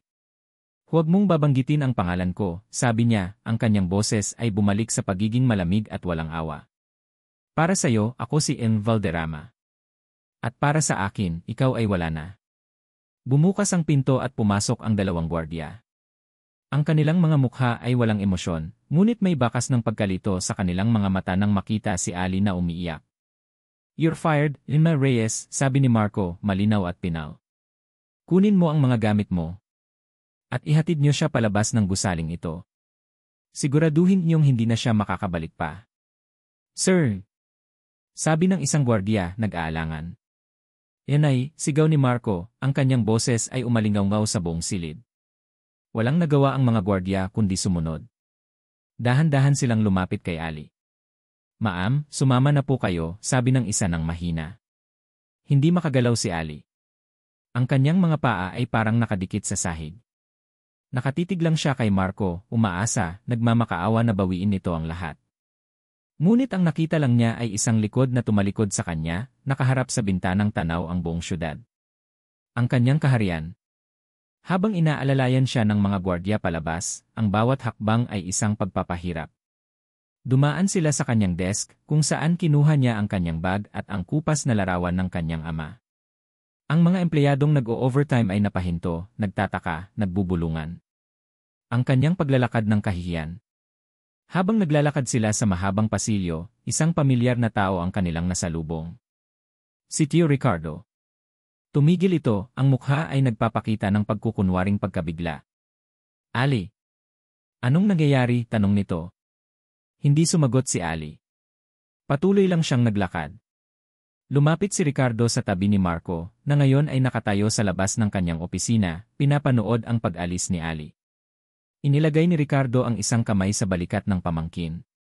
You did the right thing, nephew, sabi ni Ricardo, ang kanyang boses ay puno ng simpatya, ngunit ang kanyang mga mata, na nakatutok sa papalayong si Ali, ay may kislap ng tagumpay. You can't trust anyone. Nakarating si Ali sa lobby. Ang mga gwardiya ay magalang ngunit matatag na iginya siya palabas ng malaking glass doors. Bumagsak siya sa semento ng sidewalk. Ang malamig na hangin ng gabi ay humampas sa kanyang mukha, ngunit hindi nito matuyo ang kanyang mga luha. Tumingala siya sa nagtataasang gusali ng Valderrama Holdings. Ang gusali na minsan niyang pinangarap na maging kanya. Nawala na ang lahat. Ang kanyang trabaho. Ang kanyang plano. Ang kanyang dignidad. At ang lalaking, sa kabila ng lahat, ay minahal niya. Lahat ay nawala. Ang mga sumunod na araw ay isang malabong panaginip. O mas tamang sabihin, isang bangungot. Hindi lumabas ng kanyang kwarto si Aliana. Ang mga kurtina ay nanatiling sarado, nagkukulong sa kanya sa dilim. Ang cellphone niya ay naka-off, ang mundo sa labas, kasama ang lahat ng ingay at buhay nito, ay hindi nag-exist. Ang tanging kasama niya ay ang multo ng kanyang kabiguan. Ang sakit ay pisikal. Isang mabigat na bagay na nakadagan sa kanyang dibdib, na nagpapahirap sa bawat paghinga. Ang mga salita ni Marco ay paulit-ulit na umalingaw-ngaw sa kanyang isipan, bawat isa ay isang bagong saksak. Ang galing ng iyong pag-arte. Pag-ibig? O iyon lang ba ang pinakamahusay na paraan? Ang pinakamasakit ay ang katotohanang mayroon siyang kasalanan. Nagsinungaling siya. Nagpanggap siya. Sinaktan niya ito. Ngunit ang pag-ibig na naramdaman niya iyon ay totoo. At iyon ang bahagi na hinding-hindi nito paniniwalaan. Naupo siya sa sahig, yakap-yakap ang kanyang mga tuhod. Sa kanyang harapan, nakalatag ang ilang gamit na dinala niya mula sa Valderrama Holdings. Ang kanyang bag, ang kanyang na ngayon ay wala ng silbi. At ang maliit na notebook ng kanyang ama. Kinuha niya ang notebook. Ang mga pahina nito ay kupas at malutong na. Ito ang tanging koneksyon niya sa kanyang ama. Ang tanging piraso ng kanyang nakaraan na hindi ninakaw sa kanya. Binuklat niya ang mga pahina, ang kanyang mga daliri ay nanginginig. Binasa niya ulit ang mga pamilyar na salita. Mga ideya para sa mga proyekto. Mga listahan ng mga gastusin. At ang mga huling entry na puno ng pagkalito at sakit. May mali. May hindi tama. Ang mga numero hindi sila nagtutugma. At ang dalawang letrang paulit-ulit na lumilitaw. Ryu. Sino si Ri? Sa loob ng maraming taon, inakala niyang ang ibig sabihin nito ay Reyes Valderrama, isang simbolo ng nabasag na partnership. Ngunit ngayon isang bagong alaala ang sumulpot sa kanyang isipan. Isang alaala mula sa gabi ng kanyang pagbagsak. Ang mukha ni Ricardo Valderrama sa pasilyo. Ang pagkukunwaring pag-aalala nito. At ang kislap ng tagumpay sa mga mata nito. You did the right thing, nephew. You can't trust anyone. Ricardo Valderrama. Ryu. Parang isang kidlat na tumama sa kanya. Ang lahat ng hangin ay nawala sa kanyang mga baga. Paano niya hindi ito nakita? Ang iyo ay hindi isang konsepto. Ito ay isang tao. Ang tiyuhin ni Marco. Ang taong laging nasa tabi nito. Ang taong nagpakita ng peking simpatya sa kanyang ama sa mga lumang dyaryo. Nanginginig niyang kinuha ang lumang cellphone ng kanyang ama na nakatago sa ilalim ng kanyang kama. May ilang numero pa na nakasave doon. Karamihan ay hindi na gumagana. Ngunit may isang pangalan na pamilyar. Mang Celso, Accounting. Si Mang Celso ay ang pinagkakatiwalaang accountant ng kanyang ama. Isa sa mga unang tinanggal ng pumasok ang mga Valderrama. Matanda na ito at matagal na silang hindi nag-uusap. Ngunit siya na lang ang natitirang pag-asa niya. Tinawagan niya ang numero, ang kanyang puso ay kumakabog. Isang ring. 2. 3. Hello. Isang mahinang boses ng isang matandang lalaki. Si Mang Celso po ba ito? Tanong ni Ali, ang kanyang boses ay garalgal. Sino to? Si Aliana po ito. Anak po ni Tomas Reyes. Isang mahabang katahimikan sa kabilang linya. Akala ni Ali ay ibababa na nito ang tawag. Ali. Aliana, Hija, sabi ng matanda, ang boses ay puno ng pagkabigla. Diyos ko, ikaw na ba yan? Ang tagal na eh. Opo, Mang Celso. Patawad po sa bigla ang tawag. Kailangan ko po ng tulong ninyo. Pumayag si Mang Celso na makipagkita. Nagkita sila sa isang maliit, tahimik na karinderya sa Quiapo, malayo sa mga matang mapanghusga ng Makati. Si Mang Celso ay matanda na, ang kanyang buhok ay puti na at ang kanyang mga kamay ay nanginginig. Ngunit ang kanyang mga mata ay matalas pa rin. Inilatag ni Ali ang lahat. Ang kanyang pagpasok sa Valderrama. Ang kanyang relasyon kay Marco. Ang pagkatuklas niya sa katotohanan. At ang kanyang hinala tungkol kay Ricardo. Nakinig si Mang Celso nang walang imik. Habang nagsasalita si Ali, ang mukha ng matanda ay unti-unting nagbago mula sa pagkalito, patungo sa pag-unawa, at sa huli, sa isang matagal nang itinagong takot. Nang matapos si Ali, huminga ng malalim si Mang Celso. Tama ang hinala mo, Hija, bulong nito. At tama rin ang hinala ng ama mo. Kinuha nito ang isang baso ng tubig, ang kanyang mga kamay ay nanginginig. Ang iyong ama hindi siya traidor. Siya ang biktima. Bago pa man ang merger, may mga transaksyon ng kahina-hinala. Mga pondo na nawawala na inililipat sa mga hindi kilalang account. Sinubukan itong imbestigahan ng ama mo. Sinabi niya sa akin na may kutob siyang may gumagalaw sa loob ng sarili nilang kampo. Sino po? Tanong ni Ali, kahit na alam na niya ang sagot. Tumingin si Mang Celso sa paligid na para bang may nakikinig. Si Ricardo. Palagi siyang naiinggit sa kuya niya, sa ama ni Marco. At sa ama mo. Silang dalawa ang mga henyo. Si Ricardo siya ang anino. Gusto niyang patunayan na mas magaling siya. Kaya gumawa siya ng paraan. Minanipula niya ang mga dokumento. Pinalabas niyang ang ama mo ang magnanakaw. Sinira niya ang pagkakaibigan nila para siya ang makinabang. Bawat salita ay isang kumpirmasyon. Bawat salita ay nagpapatibay sa apoy na nagsisimulang mag-alab muli sa kanyang puso. Hindi na ito galit para sa paghihiganti. Ito ay galit para sa katarungan. Mayroon po ba kayong ebidensya, Mang Celso? Pakiusap ni Ali. Kahit ano. Nag-aalangan ang matanda. Ang takot ay malinaw sa kanyang mga mata. Hija, mapanganib si Ricardo. Siya ang dahilan kung bakit ako umalis. Tinakot niya ako. Sinabi niyang wawasakin niya ang pamilya ko kung maglalabas ako ng kahit ano. Nalugmok ang mga balikat ni Ali. Ang pag-asa ay muling naglalaho. Pero pagpapatuloy ni Mang Celso, sa loob ng maraming taon, kinain ako ng konsensya ko. Ang utang ko sa ama mo hindi ko pa nababayaran. May kinuha si Mang Celso mula sa kanyang bulsa. Isang lumang cassette tape. Bago ang huling meeting ng ama mo at ng ama ni Marco, nag-usap kami ng ama mo. May kutob na siya. Lihim niyang ni-record ang pag-uusap nila ni Ricardo. Ang pag-amin. Ang pananakot. Napatitig si Ali sa tape, hindi makapaniwala. Ang ebidensya. Ang susi sa lahat. Mayroon akong itinatagong dokumento sa loob ng maraming taon. Natakot akong ilabas ito, sabi ni Mang Celso, ang kanyang boses ay nanginginig ngunit may bagong determinasyon. Pero ngayon siguro ito na ang tamang panahon. Para sa ama mo. At para sa iyo, Hija. Hinawakan ni Ali ang cassette tape na parang ito ang pinakamahalagang bagay sa buong mundo. Hindi ito para kay Marco. Hindi ito para sa pag-ibig na nawala. Ito ay para sa kanyang ama. Para sa katotohanan. Tumingin siya sa labas ng bintana ng karinderya. Ang mundo ay umiikot pa rin. Ngunit sa pagkakataong ito, hindi na siya natatakot. Ang babaeng umiiyak sa sidewalk sa harap ng Valderrama Holdings ay wala na. Ang natitira ay si Aliana Reyes. At may hawak siyang armas. Ang tagumpay ay may lasang abo. Ito ang natuklasan ni Marco sa mga araw na lumipas matapos niyang patalsikin si Aliana. Ang opisina ay bumalik sa dati nitong kaayusan. Tahimik. Malamig. Kontrolado. Ngunit may isang nakakabinging katahimikan na naiwan sa pag-alis nito. Isang espasyo na hindi mapunan. Pinilit niyang maging abala. Sunod-sunod na meeting. Mga bagong proyekto. Mga mahahabang gabi sa opisina.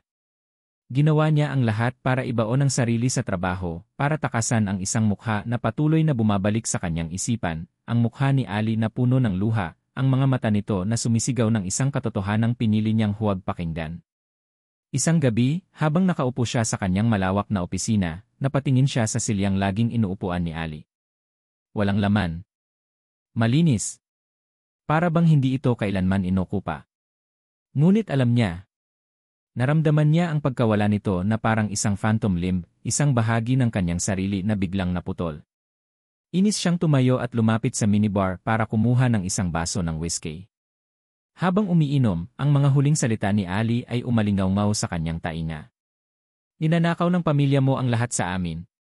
At ang sarili niyang sagot. Ang ama mo ang traidor.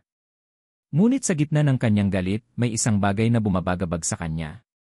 Isang bagay na hindi nagtutugma. Ang sulat ng kanyang ama. Natatakot ako na nagkamali ako. Ang payo ni Ricardo sa una ay nagbigay sa akin ng kalinawan. Ngunit ngayon, ito na ang nagbibigay sa akin ng pagdududa. Ricardo. Ang kanyang tiyo Ricardo. Ang haligi ng kanyang pagtitiwala. Ang taong nagturo sa kanya na ang mundo ay itim at puti lang, na ang mga Reyes ay nasa itim na panig. Ngunit ang mga salita ng kanyang ama ay parang isang lason na dahan-dahang kumakalat sa kanyang sistema, kinakain ang pundasyon ng kanyang mga paniniwala. Hindi na niya matiis. May kailangan siyang gawin. Hindi para kay Ali. Kundi para sa sarili niya. Para sa kanyang ama. Kinuha niya ang kanyang telepono at tinawagan ang kanyang personal na abogado, isang taong pinagkakatiwalaan niya ng higit kaninuman. David, I need a favor, sabi ni Marco, ang kanyang boses ay seryoso. Isang confidential investigation. Gusto kong tingnan mo ang lahat ng financial transactions mula sa panahon ng Paraiso Group merger. Lahat. Lalo na ang mga may kinalaman kay Ricardo Valderrama. Ricardo, nagtatakang tanong ni David. Your uncle. May problema ba, Marco? Just do it, David. And keep it between us, utos ni Marco bago ibaba ang tawag. Habang naghihintay sa resulta, sinubukan niyang mag-focus sa trabaho. Ngunit ang imahe ni Ricardo ay hindi na mawala sa kanyang isipan. Naalala niya ang bawat payo nito. Ang bawat babala.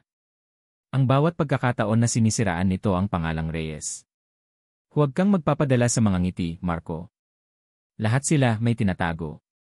Ang mga Reyes, mapanlinlang ang lahi niyan. You did the right thing, nephew.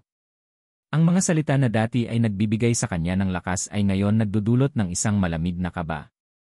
Ang mga ito ba ay payo ng isang mapagmahal na tiyuhin, o mga salita ng isang dalubhasang manlalaro na tinitiyak na ang kanyang mga piyesa ay nananatili sa tamang lugar? Isang hapon, pumasok si Ricardo sa kanyang opisina ng walang katok, gaya ng dati. May dala itong isang bote ng mamahaling wine. Isang selebrasyon, pamangkin, masayang bati nito. Narinig ko ang tungkol sa bagong kontrata sa Singapore. Magaling!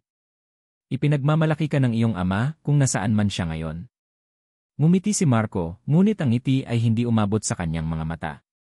Salamat, tiyo. Naupo si Ricardo sa silyang nasa tapat niya. Ang silya ni Ali. Naramdaman ni Marco ang isang biglaang inis. Alam mo, Marco, sabi ni Ricardo, habang nagsasali ng wine, mas maganda ang takbo ng lahat ngayon na wala na ang babaeng iyon. Isang distraksyon. Isang panganib.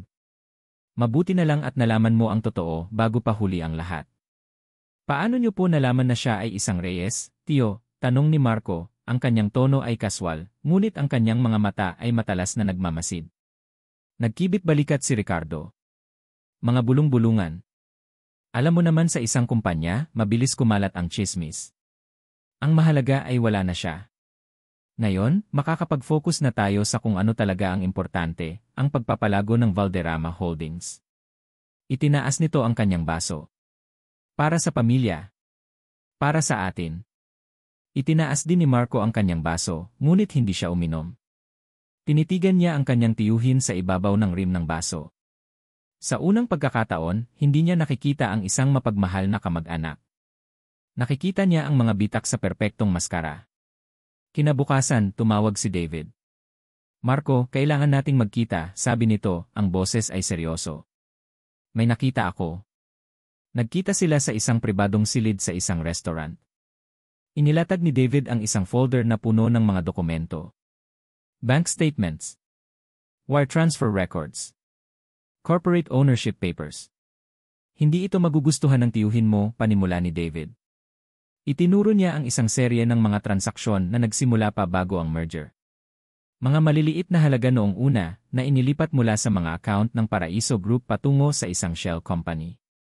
Pagkatapos ng merger, lumaki ang mga halaga, ngayon ay mula na sa Valderrama Holdings. Ang shell company na ito, sabi ni David, itinuturo ang isang pangalan, ay nakarehistro sa Cayman Islands. At ang nag-iisang may-ari ay si Ricardo Valderrama. Napatitig si Marco sa mga papel. Ang kanyang paghinga ay mababaw. Isang sistematikong pagnanakaw. Hindi lang sa loob ng ilang taon. Sa loob ng mga dekada. Mayroon pa, sabi ni David. Tingnan mo ito. Ipinakita niya ang isang dokumento mula sa panahon ng merger. Isang financial audit na nagpapakita ng malaking kakulangan sa pondo ng Paraiso Group. Ang audit na ito ang naging pangunahing ebidensya laban kay Tomas Reyes. Ang audit firm na gumawa nito, sabi ni David, ay pag-ari rin pala ng isa sa mga shell companies ni Ricardo. Siya ang nag-utos. Siya ang gumawa. Siya ang nagtanim ng ebidensya laban kay Tomas Reyes. Ang silid ay biglang lumamig. Naramdaman ni Marco na parang sinasakal siya. Ang kanyang ama ay hindi tanga. Siya ay biktima. Si Tomas Reyes ay hindi trader. Siya ay biktima. At si Aliana. Si Aliana ay nagsasabi ng totoo. Isang nag-aapoy na galit ang bumalot sa kanya, isang galit na hindi para kay Ali, kundi para sa kanyang sarili. Sa kanyang pagkabulag. Sa kanyang kayabangan. Sa sakit na idinulot niya sa isang taong nasaktan na ng husto. Marco, tanong ni David, nag-aalala. Okay ka lang? Tumayo si Marco, ang kanyang mga kamay ay nakakuyom sa kanyang tagiliran. David, kailangan ko ng lahat ng kopya nito. Lahat ng ebidensya. Kailangan nating maghanda. Maghanda para saan? Tumingin si Marco kay David, ang kanyang mga mata ay nagliliyab sa isang determinasyon na hindi pa nito nakikita dati. Para sa isang digmaan. Lumabas siya ng restaurant, ang kanyang isip ay malinaw na ngayon. Isang layunin lang ang nasa isip niya. Hindi na ito tungkol sa kumpanya. Hindi na ito tungkol sa pride. Ito ay tungkol sa pagwawasto ng isang pagkakamali na sumira sa dalawang pamilya. Habang naglalakad siya patungo sa kanyang kotse, kinuha niya ang kanyang telepono. Hinanap niya ang numero ni Ali. Ngunit alam niyang hindi siya sasagot. Alam niyang wala siyang karapatang tumawag. Ngunit kailangan niyang subukan. Kailangan niyang malaman kung nasaan ito. Kailangan niyang humingi ng tawad. Hindi ang tawad ay hindi sapat. Kailangan niyang ibalik ang hustisya. At dito nagtatapos ang kwento ni na Aliana at Marco. Mula sa kaibuturan ng aking puso, maraming salamat. Salamat sa inyong walang sawang pagsubaybay at sa pagsama sa akin sa bawat kabanata ng kanilang paglalakbay. Ang pagsusulat ng kwentong ito ay isang emosyonal na biyahe. Naramdaman ko ang bigat ng bawat kasinungalingan ni Ali, ang lamig ng pader na itinayo ni Marco sa paligid ng kanyang puso, at ang sakit ng kanilang pagbabanggaan. May mga gabi na tila naririnig ko ang kanilang mga bulong at mga hikbi habang isinusulat ko ang kanilang mga linya. Sapagkat ang kwentong ito ay hindi lang tungkol sa isang nawawalang mana o isang komplikadong pag-ibig sa opisina. Ito ay isang kwento tungkol sa pagpapatawad sa iba, at higit sa lahat, pagpapatawad sa ating mga sarili. Ito ay tungkol sa kung paano natin haharapin ang mga sugat na dulot ng nakaraan, at kung paano tayo matututong magtiwala muli. At higit sa lahat, ito ay isang paalala na sa kabila ng pinakamatinding sakit at pagkakanulo, palaging may puwang para sa pag-asa at para sa isang pangalawang pagkakataon. Ngayon, nais kong marinig ang inyong saloobin. Ano ang inyong naramdaman? Ano ang pinakapaborito ninyong eksena? Aling linya ang tumatak sa inyong puso at isipan? Ibahagi nyo naman sa comment section sa ibaba. Ang inyong mga kwento at reaksyon ang nagbibigay buhay sa bawat salitang aking isinusulat. Hanggang sa ating muling pagkikita sa susunod na kwento. Nagmamahal. Ang inyong manunulat.